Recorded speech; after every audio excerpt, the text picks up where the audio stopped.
सबको जय मसीह की। जितने भी आज इस माध्यम के राही मुझे सुनेंगे, बाइबल में लिखा है, परमेश्वर ने कहा कि मैंने जगत के तुच्छों को, जगत के निर्बलों को, जगत के मूर्खों को चुन लिया ताकि उनके द्वारा मैं अपनी सामर्थ को प्रकट करूं, उनके द्वारा अपने मसीह को, जलाल को प्रकट करूं, ताकि दुनिया की छोर तक वो लोग मेरे गवाह हों और सब लोग उनकी ओर देख के मन फिराएं और तौबा करें। और मैं आज खुल के अपनी गवाही दे पाऊंगा। और मैं बताना चाहता हूँ, मैं एक छोटे से गांव में रहने वाला हूँ। भगवानपुर मेरे गांव का नाम है। और छोटा सा ये गांव है जहाँ पे मेरे गांव में तकरीबन सब लोग आर्या समाज से, रविदासिया फैमिली, हिंदू फैमिली से, और उनमें से परमेश्वर ने हमें चुना और उसमें से परमेश्वर ने हमें ठहराया। मसीह में आने से पहले मेरी लाइफ, मैं जब 14-15 साल एज का था तब से मैं नशों में पड़ चुका था, क्योंकि मेरी जो संगति थी मुझसे काफ़ी मैच्योर लोगों के साथ थी। अगर मैं 14 साल का था, 15 साल का था, तो मेरी संगति 20 साल के बंदों के साथ थी, 25 साल के बंदों के साथ थी।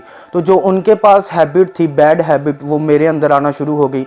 वो नशे करते थे, मैंने नशे करने शुरू कर दिए। वो व्यभिचार करते थे तो मैंने उनके साथ देख के व्यभिचार करना शुरू कर दिया। और मेरी सारी लाइफ नशों में, व्यभिचार में, इन्हीं चीज़ों में व्यस्त थी। और इन्हीं चीज़ों में 14 साल की उम्र, जिस साल में खेलने की उम्र होती है, कूदने की उम्र होती है, इधर उधर भागने की उम्र होती है, उस टाइम में मैं इतने गंभीर पापों में जा चुका था, इतने बड़े पापों में फंस चुका था। और मैं जब ये करता था उसके बाद मुझे भी फील होता था कि मैं बहुत गलत कर रहा हूँ। मेरे मन को ऐसी ठोकर लगती थी करने के बाद कि मैंने बहुत गलत किया। मेरे फादर दिहाड़ी करने वाले, और 16 किलोमीटर, 15 किलोमीटर साइकिल पे जाके, हमारे यहाँ गुरदासपुर 15 किलोमीटर है या 17 किलोमीटर है, और साइकिल पे वो जाने वाले और दिहाड़ी करने वाले एक मजदूर है। और वो 300 रुपये के लिए, 400 रुपये के लिए इतनी दूर वो दिहाड़ी के लिए जाते थे। और ये देख के मुझे होता था कि मेरे फादर इतनी दूर दिहाड़ी के लिए जा रहे हैं, इतनी दूर कमाने के लिए जा रहे हैं, और मैं पीछे नशे कर रहा हूँ। और लाइफ पूरी डिस्टर्ब थी। छोटी सी उम्र में मैं इतना दुखी हो चुका था, छोटी सी उम्र में मैं इतना स्ट्रेस में आ चुका था कि मैं क्या करूं। मैं नशे में पड़ चुका हूं। मेरी जिंदगी 14-15 साल, 16 साल की उम्र में बर्बाद हो रही है। और मैं छोटी सी उम्र में बड़ा स्ट्रेस में था, और मैं इससे छूटना चाहता था, लेकिन छुड़ाने वाला तो कोई नहीं था। सिर्फ लोग थे जो नशा देने वाले थे, और नशा हम करते थे, और छुड़ाने वाला तब मुझे कोई नहीं मिला।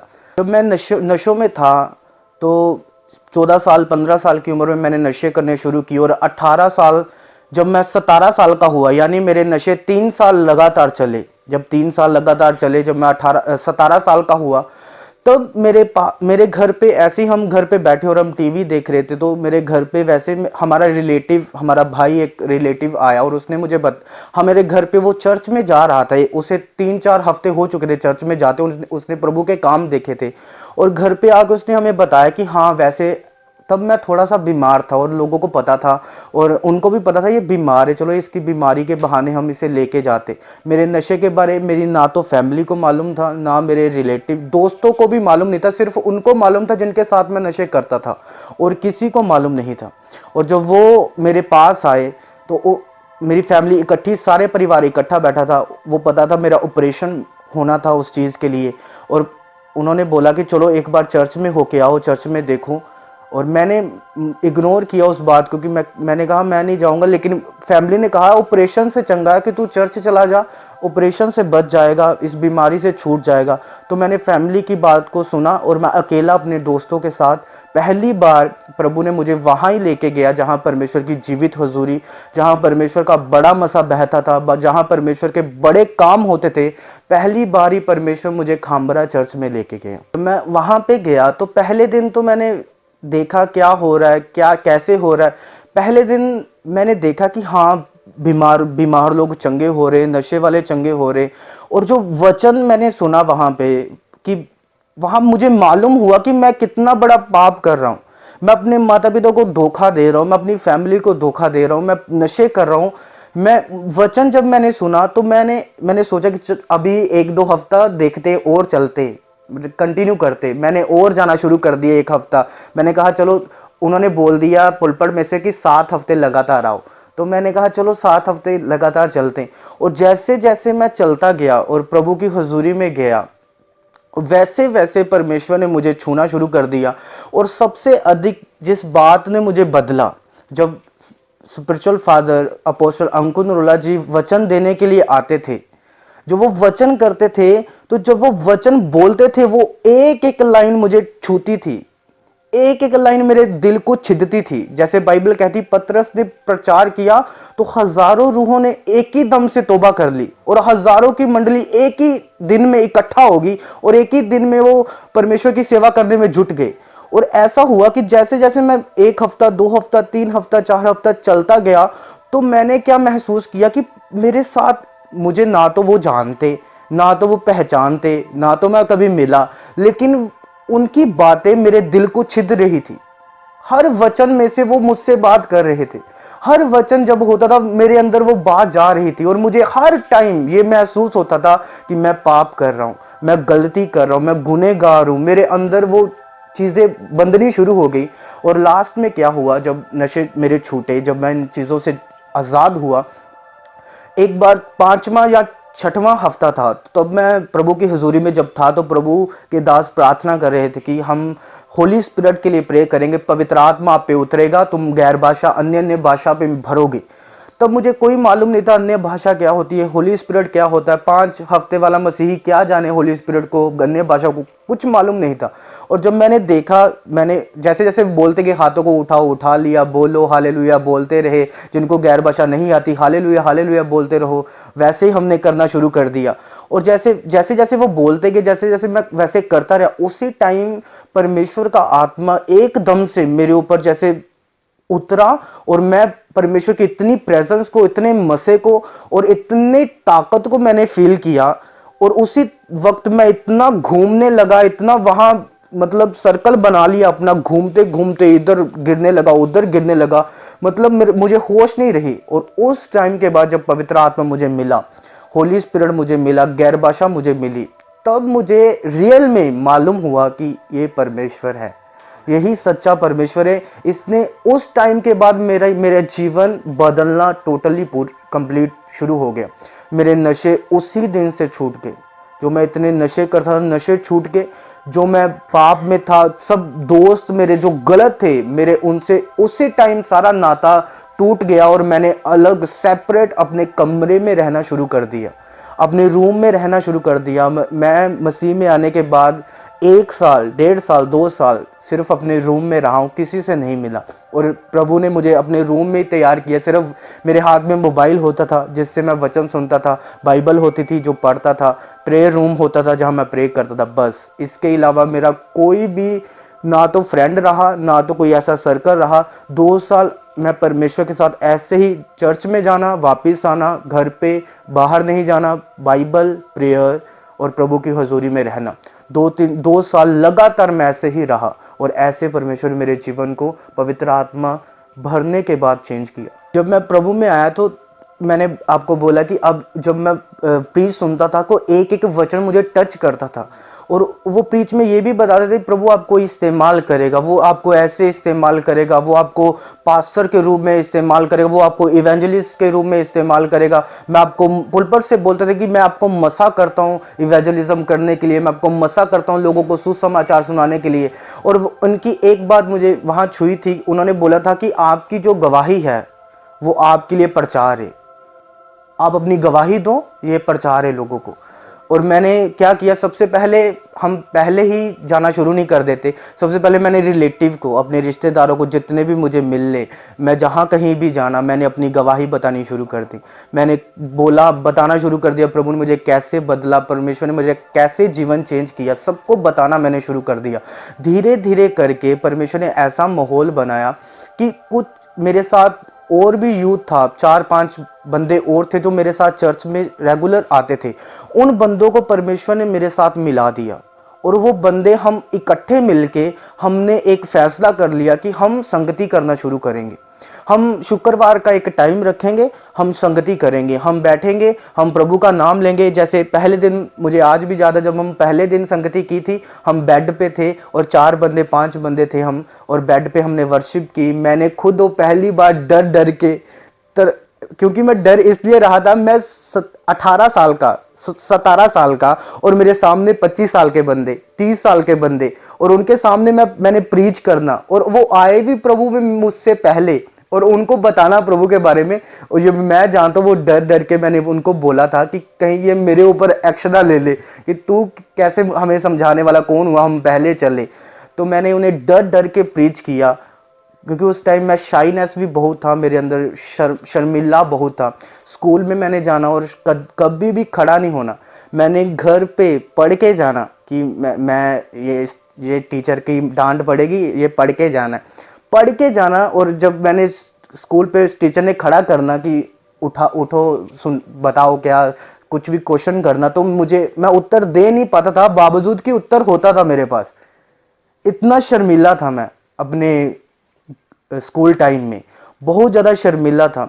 और आज जब पवित्र आत्मा उतरा, खुल गया, और परमेश्वर ने शर्मिंदगी, शर्मिलापन, शाइनेस सब कुछ दूर किया, और उसने हमें लोगों के घर में विजिट करना, सुसमाचार उसने हमारे, पहले हमने इकट्ठा होकर मीटिंग की, उसके बाद वहीं 4 बंदों में से लोग बोलने लगे आज हमारे घर करते हैं, उसके घर हमने करनी शुरू कर दी। और जब उसके घर गए, उसके घर और भी विश्वासी आए थे, और उनमें से कोई विश्वासी बोलने लगा हमारे घर भी कर दो, फिर उनके घर की, उनके घर में और विश्वासी था, उनके घर, ऐसे ऐसे करते करते हमने 1 साल 1.5 साल कंटिन्यू हर शुक्रवार, जहाँ तो हमने घर पे की है मीटिंग, और जहाँ तो हमने बाहर, कभी इधर बहुत दूर दूर तक भी, धारीवाल तक भी हमने घर जाके विजिट करके लोगों को सुसमाचार दिया, अपनी गवाही दी है। और ये हमारा सुसमाचार का 4-5 बंदों की टीम थी, जो पक्की टीम थी, और वही टीम हमारे साथ थी, और हमने परमेश्वर का सुसमाचार अपनी गवाही के तौर पे उन्हें बताना शुरू कर दिया।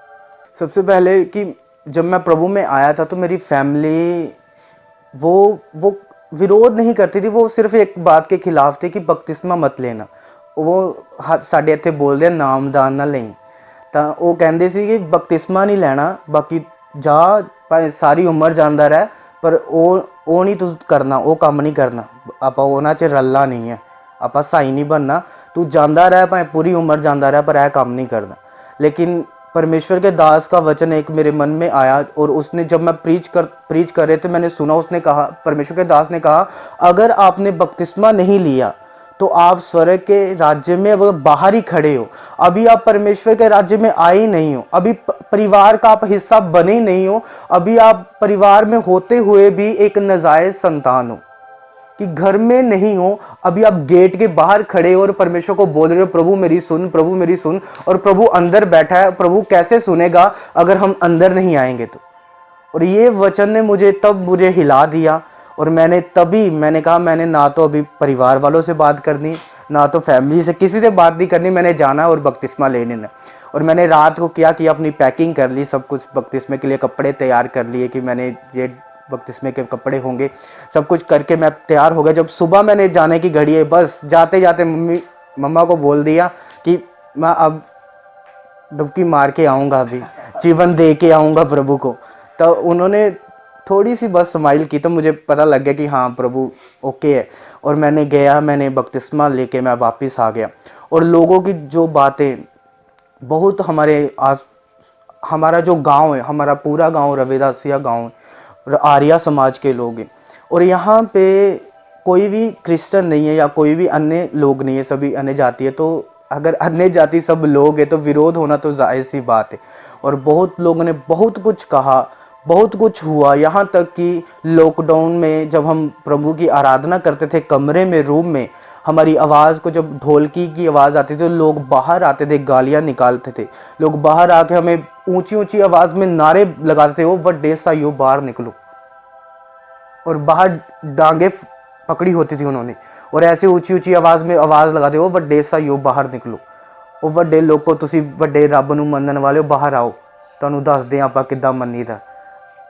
ऐसे उनके वर्ड थे, और ऐसी बाहर गालियां निकालते थे, लेकिन हम अंदर रहते थे, मस्त रहते थे। और लॉकडाउन का उन्होंने ये भी फ़ायदा उठाया, जब हम अंदर प्रभु की आराधना करते थे रूम में, तो उन्होंने पुलिस का भी इस्तेमाल किया, उन्होंने पुलिस को भी हमारे ऊपर उनको कंप्लेन की, और वो भी आई। फिर हमें यहाँ से हुआ क्या, परमेश्वर ने शैतान को मूर्ख बनाया। जब पुलिस हमारे यहाँ आई तब हम रूम में प्रार्थना करते थे, और रूम में रहते थे। लेकिन परमेश्वर जानता था कि ये देखो लोग कितनी मेहनत करे, फास्टिंग में, प्रेयर में, पवित्रताई में ये चल रहे हमारे साथ, अभी इनको कमरे में रहना नहीं चाहिए, अभी बाहर निकलना चाहिए। और जब हम रूम में प्रेयर कर रहे थे तो क्या हुआ, लोगों ने विरोध करना शुरू कर दिया, विरोध करना शुरू किया, जबकि परमेश्वर की योजना थी कि ये कमरे से अब बाहर निकले। और लोगों का विरोध हुआ, पुलिस आई, हमने फैसला किया कि अभी यहाँ करना अभी पॉसिबल नहीं है, अभी यहाँ हम मीटिंग नहीं कर सकते।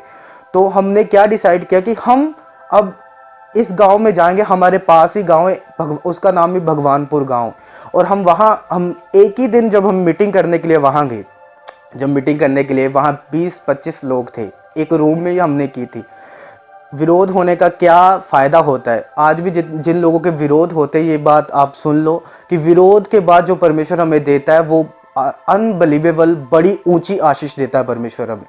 और क्या हुआ, जब विरोध हुआ, पहले दिन हम भगवानपुर गांव में थे, वहाँ 25 लोग थे, दूसरे दिन गए 50 लोग थे, तीसरे हफ्ते में 100 लोग था, 5वें हफ्ते में 150 था, और 6वें में 200 था, 250 था, 300, 400, 500। हमें बाहर करनी पड़ी, हमें उनके बाहर, जिनके घर में हम करते थे उनके बाहर काफ़ी जगह थी कि हम बाहर कर सकते थे, घर के बाहर ही जो खुली ग्राउंड होती है वहाँ पे जगह थी, और हमने वहाँ करनी शुरू करती। और वहाँ इतनी जगह थी कि 500 बंदा आराम से बैठ सकता था। वहाँ ओवरफ्लो हो गया क्योंकि हम रात में मीटिंग करते थे, इतनी हमें फिर जगह का इंतज़ाम करना पड़ा। और हमने जगह का इंतज़ाम करके अब हम वहाँ जगह पे जो हमें परमेश्वर ने एक गिफ्ट के रूप में दी है, हम वहाँ परमेश्वर की आराधना करते। और देखो ये फजल है विरोध होने का। जब परमेश्वर आपकी परीक्षाएं करे, बाइबल कहती है पूरे आनंद की बात समझो।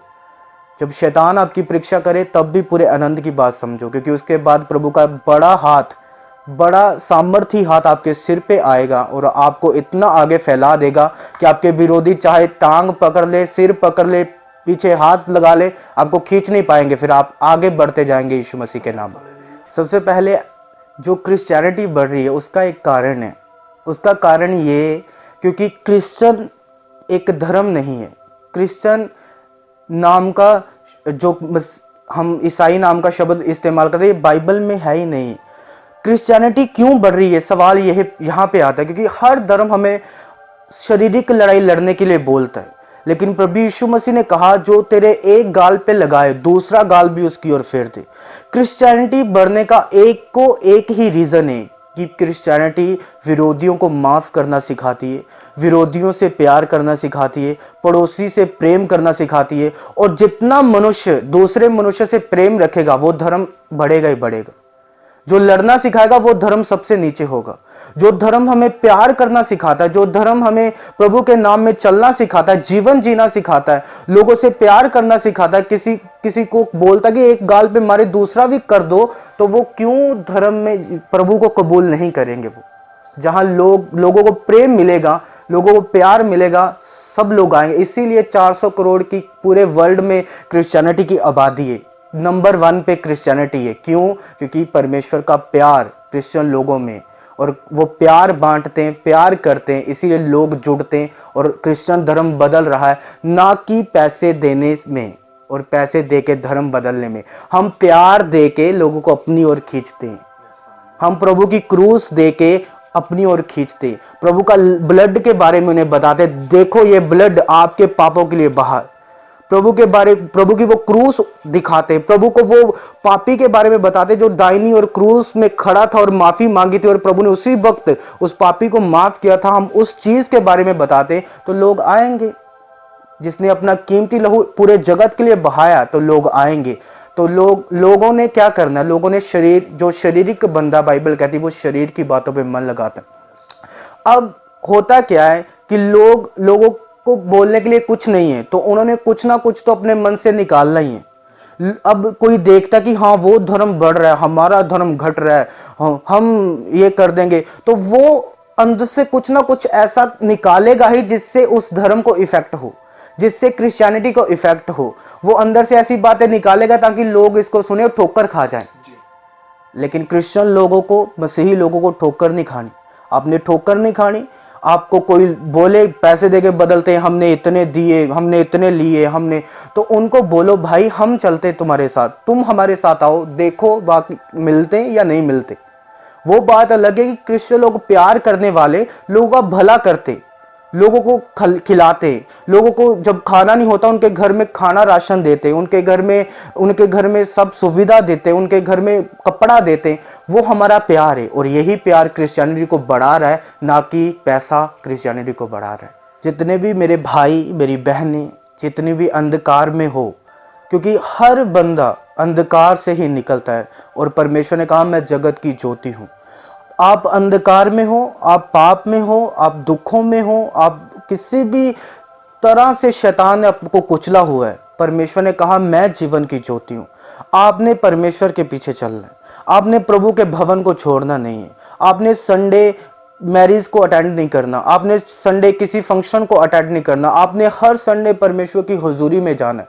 क्योंकि जब जैसे जैसे आप प्रभु की हुजूरी में जाते जाएंगे, जैसे जैसे प्रभु की संगति में जाएंगे, वैसे वैसे आप प्रभु के जैसा बन जाएंगे, वैसे वैसे उसको धारण कर लेंगे। मेरी आपको यही सलाह है कि प्रभु को कभी नहीं छोड़ना, परमेश्वर के साथ लिपटे रहना। वो एक बाइबल कहती वो बंजर जमीन पे भी नदियां बहाने वाला परमेश्वर है।